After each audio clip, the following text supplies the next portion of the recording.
said, the jokes aren't going to be as good now. No, unfortunately not. Okay, so, is this presentation? Oh, there's no notes. Which is a clicker, this one. Okay. So, adventures in web development.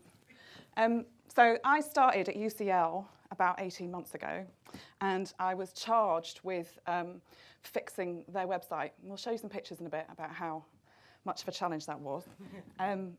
But to start off with, I quite like when we were putting this talk together, we had a bit of a think about that idea of... And a few drinks. Of adventures in web development. And so I don't know if this strikes a bell with many people, for those that don't know, who are too young. These are a series of books, when I was a kid, that you chose your own adventure. And so you'd start off at the beginning, and then you'd kind of like get to the end of page one, and you'd have a choice to go to the desert or go to the cave. And then that would sort of like delineate your route. And our experience of our web development was a bit like that. It's deeply subjective and kind of like turned out because of the choices that we made along the way. We didn't die. We didn't die. No. So kind of like it was a good kind of like idea to sort of think about our process and our journey. And when I started at UCL, I was charged with having a bunch of websites that were really, really disparate, that were all sort of doing their own job. Working in a university, a lot of the time, websites are in silos, and that everybody has the concept that they're really special and different and can't kind of like do what everybody else is doing. And it's one of the reasons that UCL have over 900 independent websites, which we're trying to kind of get under one sort of system. And one of the reasons this happens is because often with research funding, you get some money and academics go, oh, I want a website. And so the university goes, well, okay, but we have to have branding. And they're like, no. I'm going to go and do this myself. And so off they go and develop something in WordPress. So UCL were kind of like trying to kind of get everybody together and then bringing us all into Drupal. And they were focusing on 3 main departments. And so my boss was like, well, we need to do our website. And they were like, well, we're not going to do it for you. You're going to have to kind of like go externally. The other aspect about universities and websites is that they don't often do stuff externally. We don't use agencies. So I was so excited to start and be told, here's some money, go outside. And so kind of like off we went on our journey. So again, this is like a breakdown of one of those books. It is actually The Cave of Time. And so we started. And so the whole journey was kind of an interesting aspect to kind of go out and think about it. It took me 4 months to write the brief. I've talked to somebody else at a university who said that seems like quite a fast amount of time. But you know, that process kind of indicated what we were going to be challenged with. There were so many stakeholders and so many people who had an opinion. Everybody is a designer. So kind of like I had to bring that all together, and we kind of like got the brief together. But that amount of time sort of like looking at the brief meant that it was written on my soul in like 20-foot high burning kind of like letters. I understood exactly what he wanted to get out of it, and like, you know, how we were going to do that. So it was a bit of a frustrating process, and this might seem a bit trite, but like I say, it kind of like held us together because there was a lot of bumps along the way, as you'll hear. Yeah, it was kind of like knowing the kind of like essence of what we wanted was like essential, and it was a thing to kind of like hang my head on, really. I think it's not just, we need it to be responsive, we need it to be CMS, we need it to talk to the multiple audience we've got. It's actually spending the time to actually really dig deep and find out, you know, realise what you really want. So, you know, basically we wanted to have a not shit website, and we also wanted to put users at the heart of it. And this, like, which seemed at the time to be kind of like fairly, you know, obvious to me, seemed to be a lot more controversial across the board. You know, my boss wanted to do it partly because he wanted to make sure that if we made decisions that were difficult or contentious, that that we had backup, we had the evidence, we could, you know, prove what we had been doing. But also because he did really want our audiences to tell us what they wanted to do. So the next bit was to select the agency. So we kind of like had this really long list, and then we shortlisted, and when the people were shortlisted, we had like quite a lot of time talking to them, and we kept on reiterating we want it to be audience focused. We want it to be audience focused. There were two things that happened in that. One agency, I never spoke to the same person twice, which kind of gave me an idea and a feel for what might happen if we kind of like appointed them. Another agency kept on saying to me, you don't need audience testing. They're not going to tell you anything you don't already know. Like, you know, we're bright people, we can kind of work it out. Also, it'll be cheaper. That wasn't a really big deal to us because we had the money, we had to spend it on that. So I wasn't that interested in kind of like coming massively under budget on that kind of like issue. It went even so far as this guy, we shortlisted, and in the interview, and I'd said to him, my boss really wants audience testing. And in the interview, he was like, you don't need audience testing. And I was like, oh my God. And like Simon actually kind of like said, no, we really do. And he still kind of like didn't kind of like roll with it. So that was from the agency. This agency, however, kind of like was like really, really up for doing this, talked a lot to us about the experiences that she'd kind of like worked with previously with UCL and how we'd used audiences. So that's what we did. We kind of like chose somebody that looked like it was going to work with me, that I was going to have to work with really closely, and you know, so that's what we did. And kind of what we came up to is having a think about a blend. That's what we did, a blend of relationships. Okay. I'm going to use this bit. Okay. Okay, so who works agency side here, or works with clients? Lots of people. You'll feel my pain. This is not going to be a massive sub-story.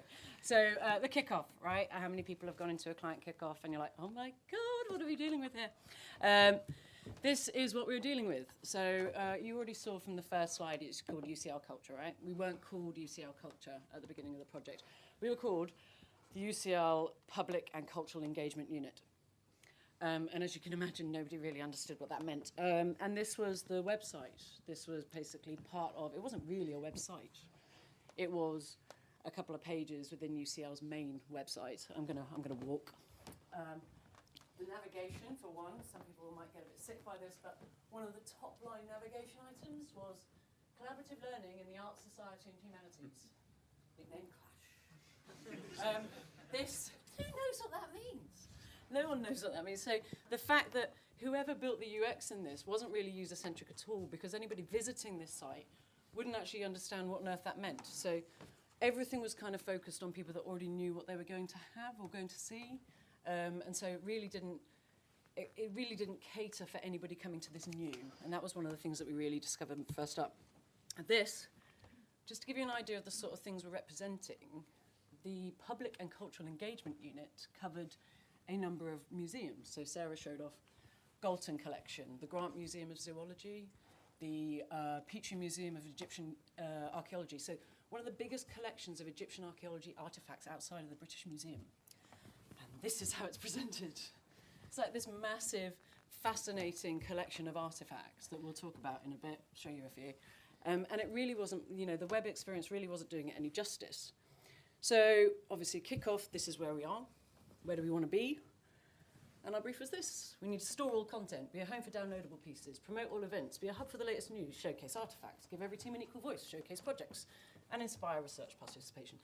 This was about a fifth of the main objectives that we got from our stakeholders during the kickoff meeting. And you're basically asking for one website to do all of these things in equal measure, which is really quite tough. So we had to prioritize, you know, trying to get people to reduce their objectives down was a real struggle. To be honest, it was something that we failed to do, really. What we then focused on was, right, okay, so who are we actually talking to? So rather than prioritising stakeholder objectives, we were trying to prioritise user objectives. Then came the biggest challenge. Who are we actually talking to? And we ended up being given about 20 to 25 different user groups. Okay, I'm not going to be able to please everybody.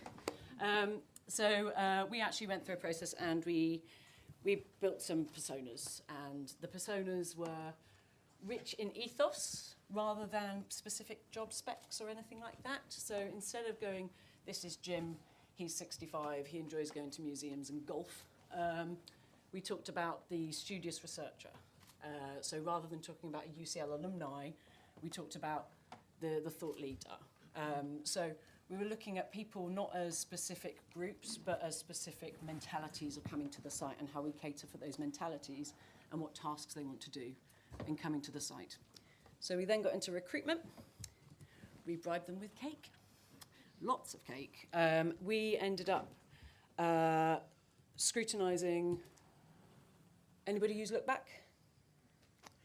Yeah, it's great, isn't it? Although they've gone paid now. When it works. When it works, yeah. It used to be free, and they went into a paid thing, but it's quite useful, so we've actually had to pay for it. This is Look Back. It's great for remote and lab testing. This is Rowan's mum. Rowan's one of the data analysts that we work with. Basically allows you to obviously screen read and video webcam read all of your users' testing.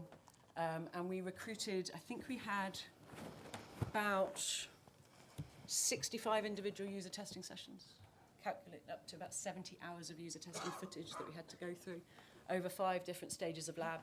So we went through initial existing site tests, through to prototype test, through to creative test and beta test. So there was a lot of insight that we were generating, and it didn't just help with the website build. It helped us educate the actual stakeholders and Sarah and her team on exactly what her users were about. So this wasn't just a web brief. This was actually beyond that, which one of the things that we found out, well, there were 2 key findings from our labs. One was that people said, this is amazing. They actually loved the stuff that we were telling them about. This is a jar of moles. It has its own Twitter account. Yeah. We don't know who runs it, and we're not going to try and find out. We're just quite happy that it does UCL that. don't own the Twitter handle. No. Somebody else randomly has given the jar of moles a Twitter handle and is tweeting on their behalf. Mm-hmm. The fact that UCL has a jar of moles is fascinating, but the fact that people absolutely love to go and see a jar of moles is even more fascinating. Also, there's other bits and pieces that they loved. The other second factor that users told us was they had no idea that UCL had these things. And so no communication whatsoever was doing its job well. And so for us, this kind of said, right, okay, this is a much bigger opportunity than we actually thought. We didn't realise how big this was, to be honest, and we couldn't get more budget either. But that was totally fine. So picture the scene, agency folks, people who deal with clients, curveball coming up in the project. You sat quite cosy, we got into prototype, we started testing that. We actually got into creative design, we're at look and feel, everybody's really happy with the work. And then our dear client Sarah phones us up and says, hi, spoken to my boss, and we have realised that the opportunity is much bigger than we expected. We're building a brand here. And so what we're going to do is, whilst your creative team are lovely, we're going to bring in a branding agency for you to work with. Yeah. What's the best news a creative gets to hear? You're going to work with another creative that you've never met with before. So, yeah, this was fun. We had choices, going back to the pick your own adventure thing.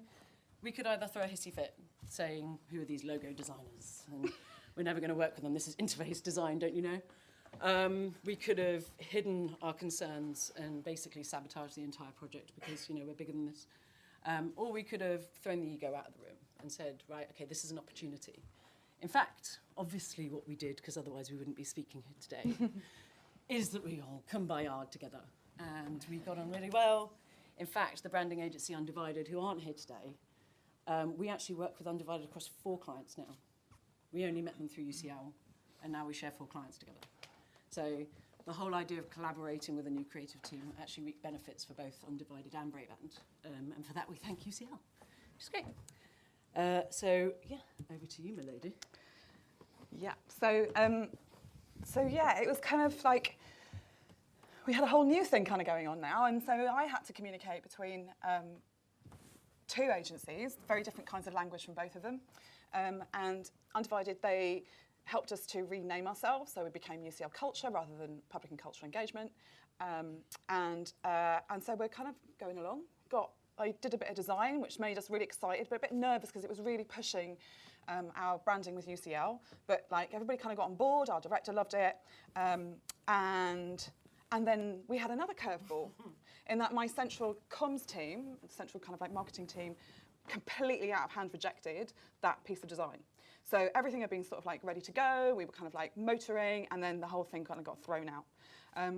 So basically, we had to go back to the drawing board, and again, a collaborative kind of like approach is between myself Emma, you're a fantastic designer, and Stephen from Undivided, we came up with a second kind of like option. And I think actually it was one of the kind of situations whereby it proved better actually than the original design. And so we changed our name. We put our visual identity fundamentally into the UCL Culture manifesto, which we've kind of like got out and about. We created a visual identity for our digital and for print. So the manifesto also kind of summed up what we were trying to do. So one of our major taglines is we believe in the power of open. And then this in turn started the blend of like how this disruption can feel absolutely appalling. It's kind of like a really creative process, but it can feel really bad at the time. And we had like quite a bad summer of coming to terms with this, and then kind of like, learning and moving onwards. So yeah, we got some really great stuff out of it, I think, but it was really painful. Yeah, absolutely. So the manifesto, which you saw a little bit of sneaky peek on, that really, we had to revisit everything about the site that we were building. One of the principles was mobilising people. There were other principles of sparking connections, enabling discovery, and the power of open.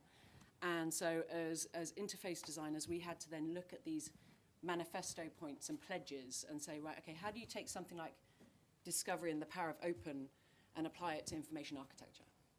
So there are a couple of things that we did. This was the original sitemap. Ew.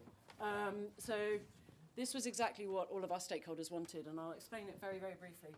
So up at the top was the original PACE collection pages, so about and our venues and what's on and projects.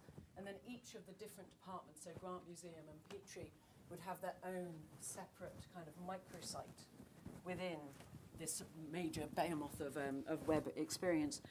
And we kind of went, well, this doesn't really allow people to cross-navigate different departments. It doesn't actually open up discovery. It doesn't spark connection or anything like that. So we came up with this, which is a lot simpler and really easier to build. Imagine the templates. So what we did is we created, so looking at the personas, looking at what they were coming to do, we focused on, right, I'm looking for something to do this weekend or tonight, or I'm looking for a piece of news, or I'm looking for a downloadable thing to help with my project. Those are the sort of thinking processes that we had to go through in terms of the user journeys. And so instead of having all of this massive hierarchy, we created an events landing, projects landing, resource landing, news landing, and so on, and just added filters. So anybody could interact with the content and tailor it to their own requirements, as opposed to us feeding them the content that we thought they wanted. And so this kind of burst the website content open in terms of allowing people to kind of make an experience that they tailored to them. So it was quite innovative. We kind of got a few raised eyebrows from the UCL IT team. But it's fine. So a couple of other bits that we did. Navigation, we were quite restricted on navigation. We weren't allowed, you see at the top here, the grey banner at the top? That's a UCL global banner. We're not allowed to touch that. We're not allowed our own search. So even though we wanted people to really discover stuff, we weren't allowed our own search field. And the performance of the global UCL search was terrible. So we're kind of locked on that. What we did is a couple of bits in terms of interactive navigation. We decided not to have a top-level nav. Instead, we went for an almost mobile tablet approach. So each of the top nav points had an image and a label attached to it, so people would just tap and get through. We found that the image was a teaser to the content they were going to click through to, and one of the key findings that we had from our user testing was, show me what I'm going to see before I see it. And that was the principle that we applied to the design and the navigation that we looked at. We then, bit of a weird one, UCL Digital Presence, which was the internal IT team, they came back looking at the initial designs and said, one thing that we require you to do is allow people to jump from any point in the site to any other point in the site really easily. And they didn't like the fact that we had no top-level nav, so macro menus and stuff like that weren't there to facilitate that jumping. So what we did is we created this anchored bottom nav, this yellow bar, that was anchored to the bottom of the screen at any given point, and it's got two fields in it saying, take me to this at this. And to be honest, as designers and developers, we didn't really use it very much, but we tested it with users and they use it all the time. So to be honest, we were kind of a bit, it's a bit clunky, but actually users found it really useful. And then another oh yeah, this is the filter stuff I was talking about. Go and have a look at UCL Culture. I'm not going to talk to you about filters. You know what filters are. And this was something really quite cool. So this was Undivided, the branding agency, came up with an idea. A big part of what we were doing was events. So showcasing events. So we had an events page template, which does all the mandatory stuff that you'd expect from an event template. Tells you what it is, tells you the date that it's on, the venue, the time, bit of detail. We had this side panel at the side, funnily enough. And instead of doing something which we would see as standard, so similar events that you might be interested in, Undivided came back and said, well, why don't we change that to something similar, something different? And so we created an algorithm that said, right, okay, this algorithm pulls in things with the same meta tags attached to it, and then we've got this other algorithm that randomizes the meta tags and pulls in something completely different to allow people to discover stuff that we don't know whether you might be interested in it. So that's proved really, really successful. So yes, curveball number 2. Yeah, curveball number 2 coming out again from internally. So we'd kind of got it all ready to go. We were there at the end of the summer. Like a lot of university stuff is dictated by our financial year, so I had to spend all the money by the end of July. And our central digital presence team said, oh, by the way, we can't develop it for you. So all the design that you've done, we haven't got the time to do it. You're going to have to find another way to do it.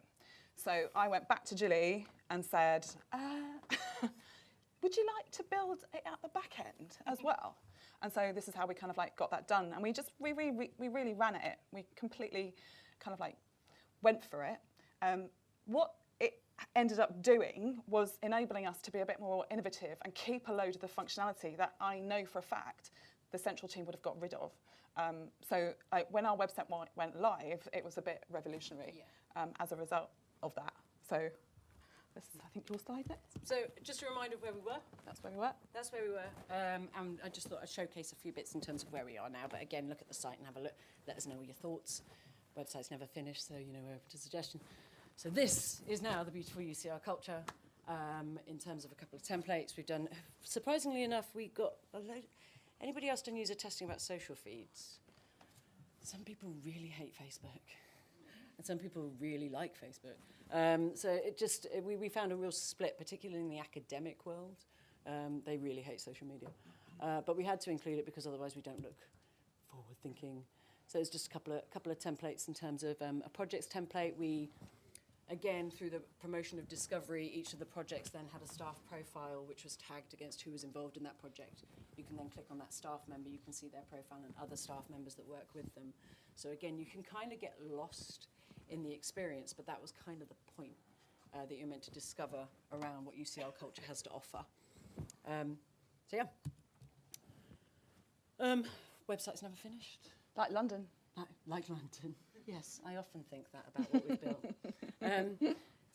Yeah, but to be honest, the main thinking for us is that website's never finished. We're still working on it now. We've got another couple of sprints of work to continue working on, but we've achieved a great deal. Yeah, and kind of like we finished off and we kind of like won some kind of like awards. One of the things I want to kind of like, basically I want to put our audience on this because in the user testing that we did, like people kind of like got involved right at the start, right from the sort of the old website right through to the sort of like new one. And I don't know, that final set of testing when we kind of like went, here's what we got, people were really pleased. They really felt like they'd got involved. They'd seen some of the decisions that they suggested at the start, that we took it through, and they saw it at the end. And they felt like it was theirs. They felt, especially kind of like a number of researchers and administrative staff that tested it at UCL, they were like, oh my goodness, like, you know, we're really proud of it. And so that was like really interesting. So the one area that I'd say was my big lesson really was that we couldn't do as much stakeholder engagement as I wanted because we were so pushed for time. We had these kind of like two big kind of like issues that came up that meant that any of that stroking that I would have got to do just went out the window. So one of the things I wish we'd done a bit more of, and this is one of the ways we could have used Look Back, was that we could have used it as an engagement tool for my internal team as much as we used it as a kind of like assessment. So that if I was going to do it again, I would have used a kind of like edited version of some of those videos to circulate to the team so they could have seen how people were sort of engaging with it, because that was quite difficult at the end. It was quite a controversial site for my internal team more than anybody else. Probably because it looked so different. It was so kind of like such a step away from what they kind of like got used to, what they were sort of seeing. So I think if we'd have engaged them with what the users were saying as they kind of went along, I think we might have been able to kind of like salvage some of that stuff and not kind of like impact on the time issue. But yeah, I think, yeah. Cheers.